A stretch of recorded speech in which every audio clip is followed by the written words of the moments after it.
All right, so our 15th protocol, anybody else joins, we'll let them. If not, it's going to be us and it's going to be good. So we're going to take advantage of this time this morning. So I got our picture back here, decide to finish strong, because it is a decision, right? It's a decision what we do every day, and it's a decision when we look at our GPS and our goals. Where are we, right? It's a decision to find the gap. A lot of people don't look at the gap. A lot of people just go, oh man, I wish I would have accomplished something this week, this month, this year. But we are very intentional, and we're saying, okay, where's our goal? Where are we at right now? And where is the opportunity? Um, Actually, that brought something to my mind. I'm going to share with you guys. There's a model when you're looking at your goals. It says the whiteboard's here, but it's not. Um, where did it go? No, we can see it, Katie. There's just my screen. I don't know what it did. Let's see. New share, whiteboard. Y'all see a board right there. Mm-hmm. That's really funny because all I see are my icons on my screen there.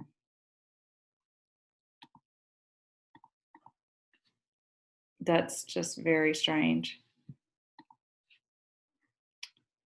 Let's try again. How about stop share? And then I'll try again. There it is. It appeared for me. So there's the model grow, right? Okay. W.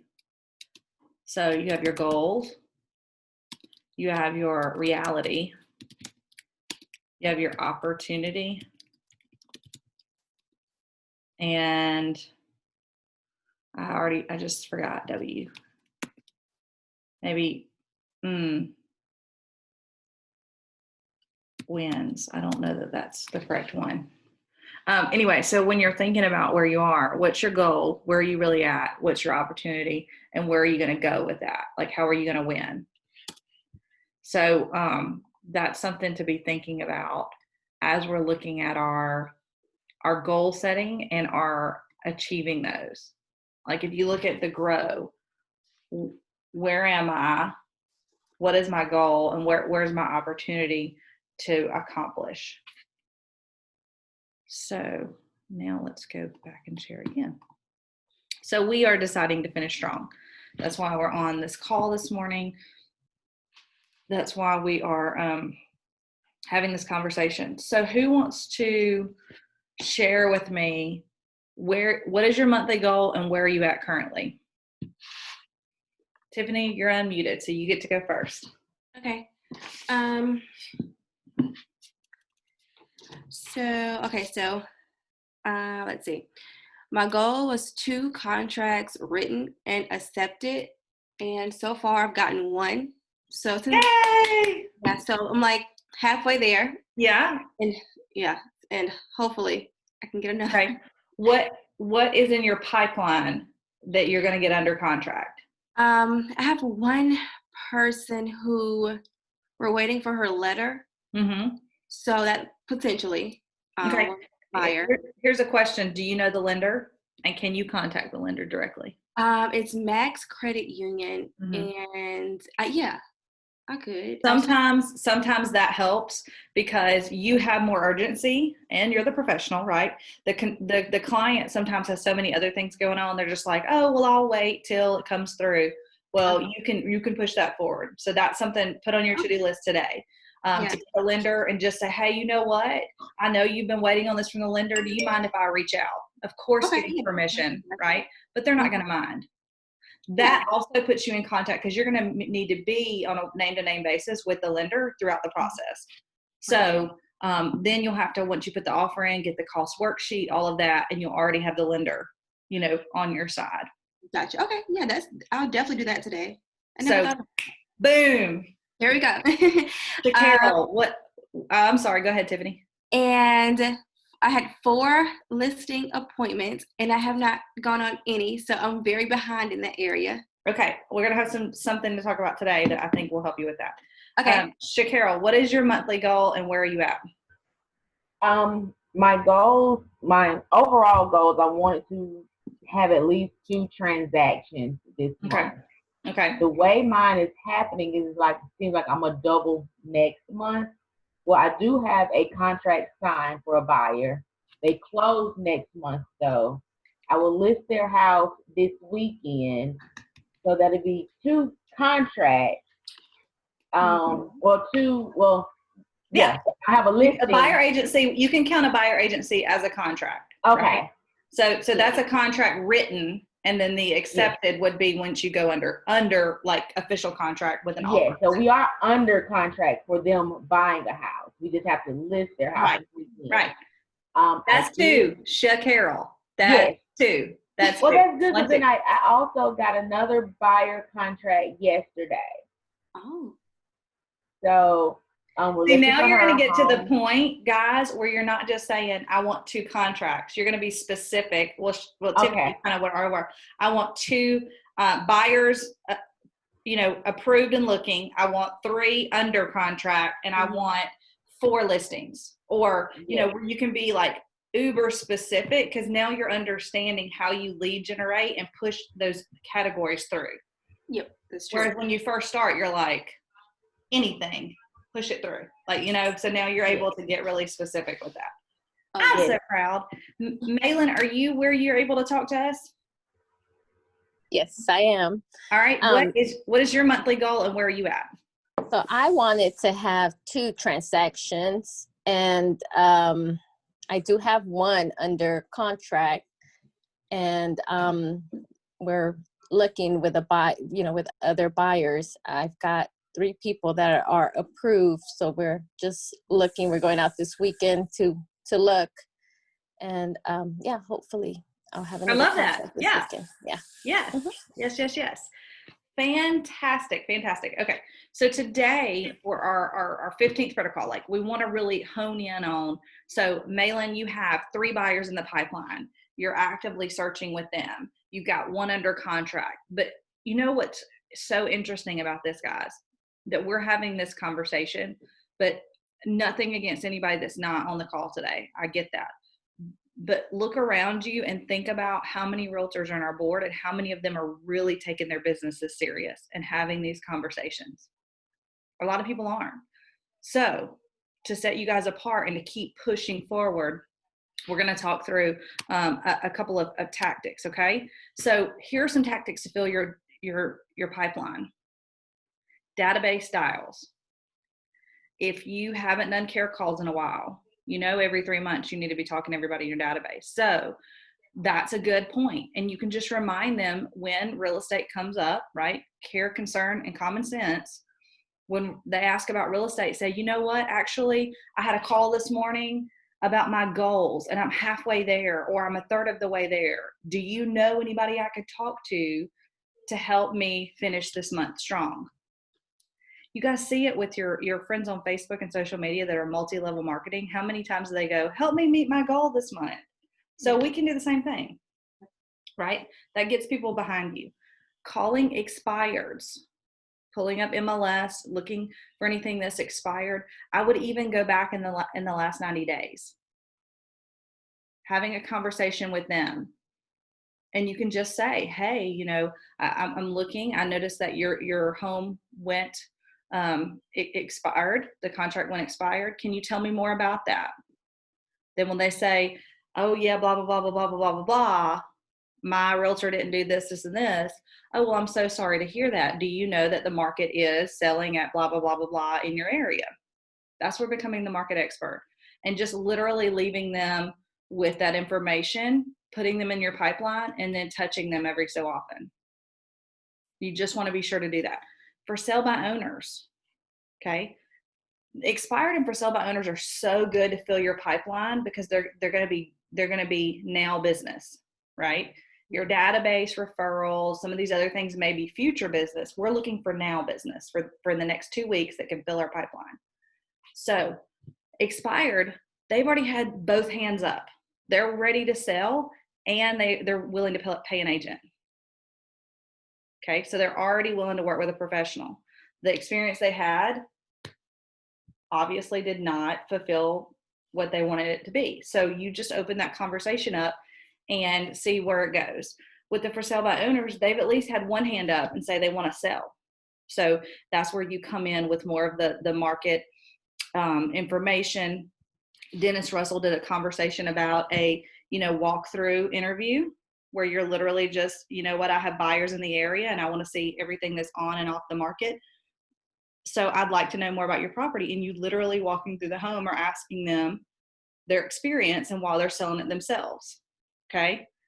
Always be prepared by having your documents, because if somebody wham bam says, yes, I want you to list, you want to be prepared. So have your documents with you or have them somewhere online, have your computer with you, whatever it takes to be ready. Okay. Door knocking. It's a great way right now. You could do it this weekend, right? If it's not storming. A weekend event, like some people were saying they were doing some yard sale events and things like that, going out and filling your pipeline that way, or do some sort of giveaway or drawing. That's another thing that we talked about. What are some things that I didn't mention? I just kind of off the top of my head this morning came up with this list that you guys are thinking about doing, that you're going to be doing this month.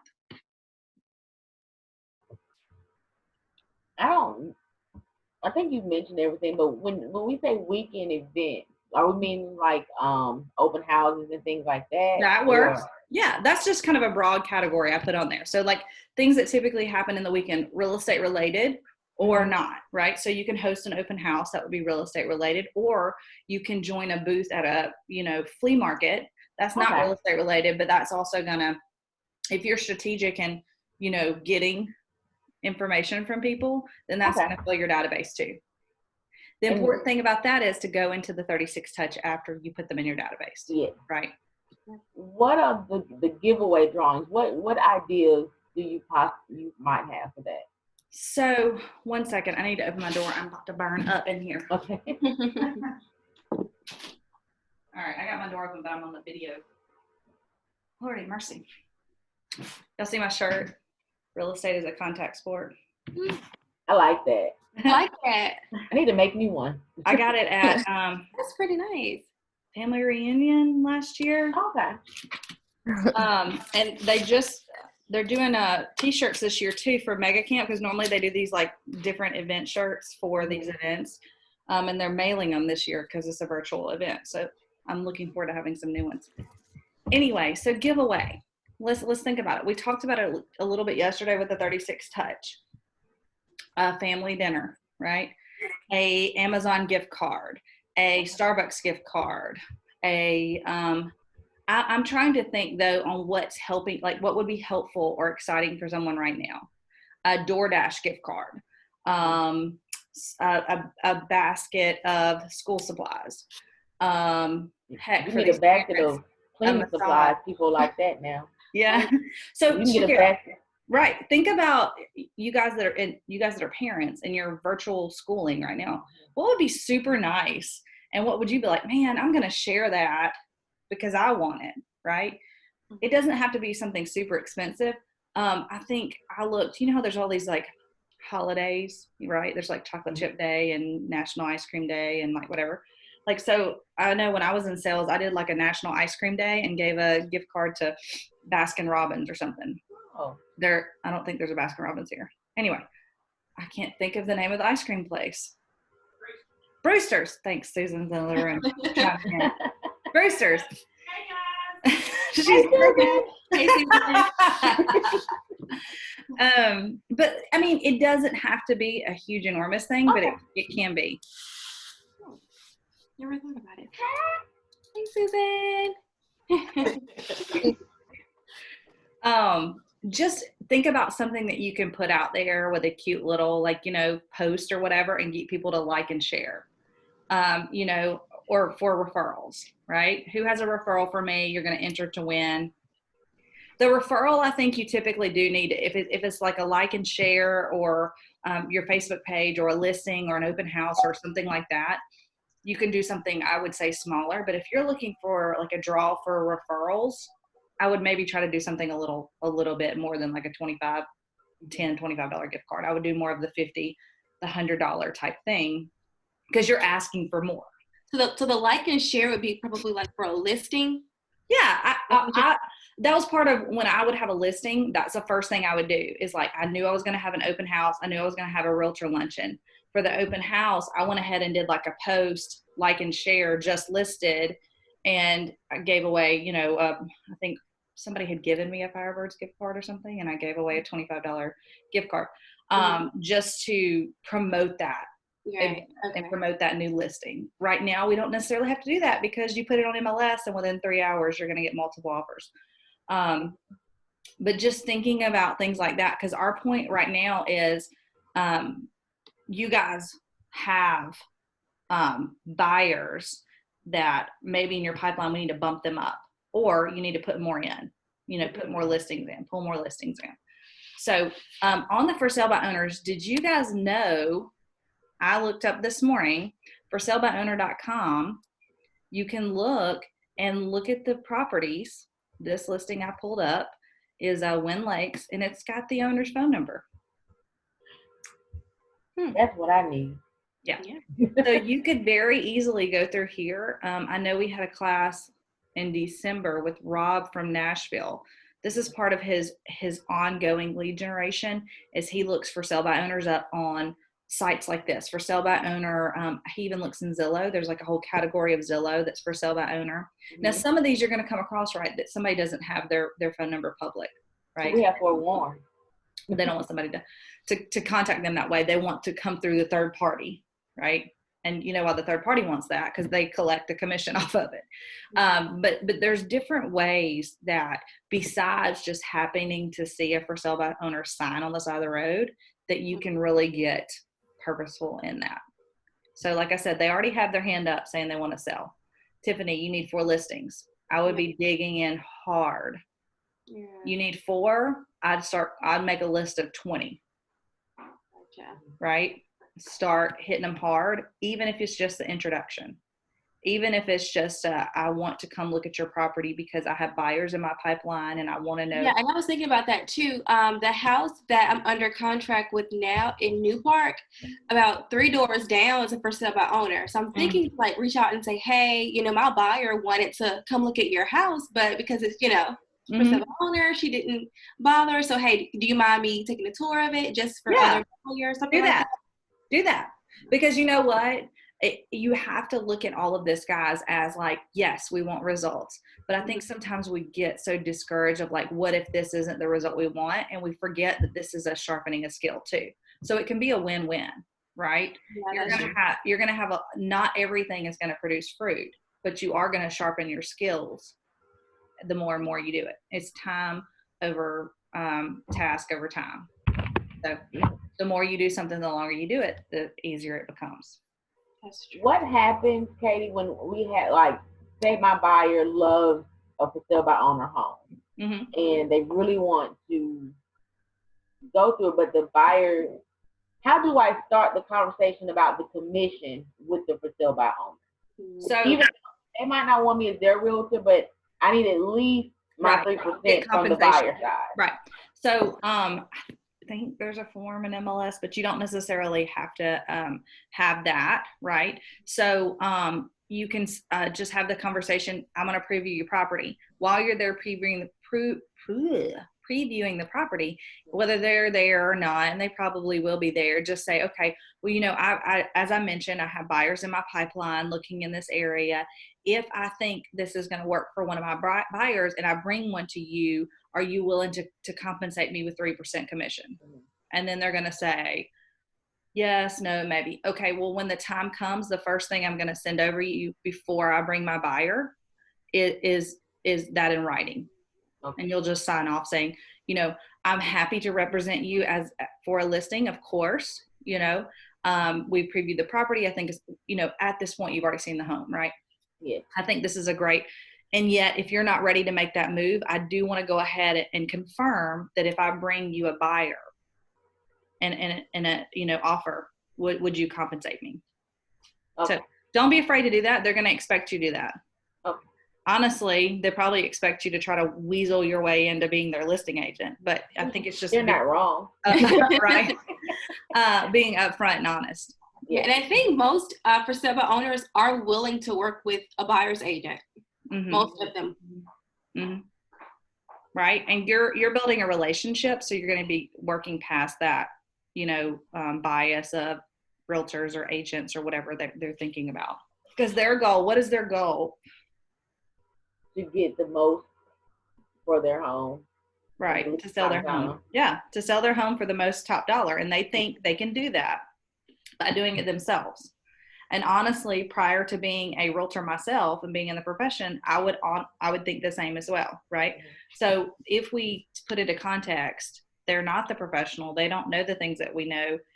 You tend to have a little grace, and yet don't assume anything. You want to get everything in writing and upfront confirm.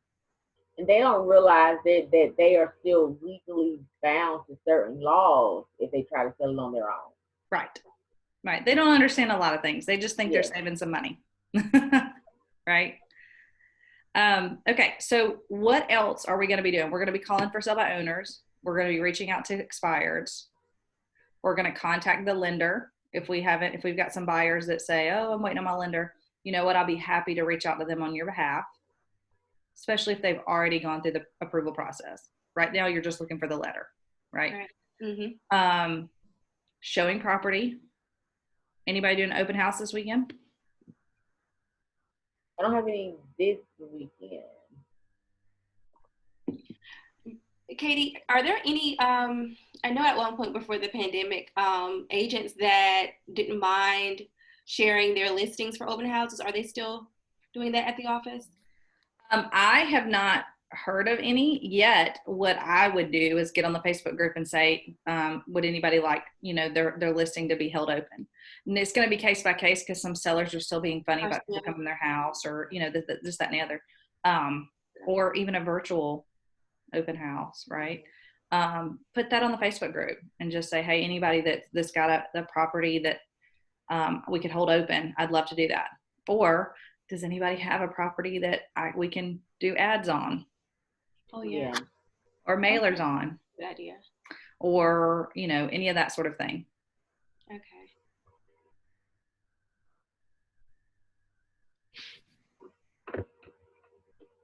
All right. Do you guys feel better about pushing forward to the end of the month with some of these that we've talked about? Yes. I love hearing that, hey, I've got, 2 buyers. I've got, 2 listings. I've got 3, that makes me so incredibly excited. And we're just going to continue to push forward and keep it up. We'll work around whatever we need to work around.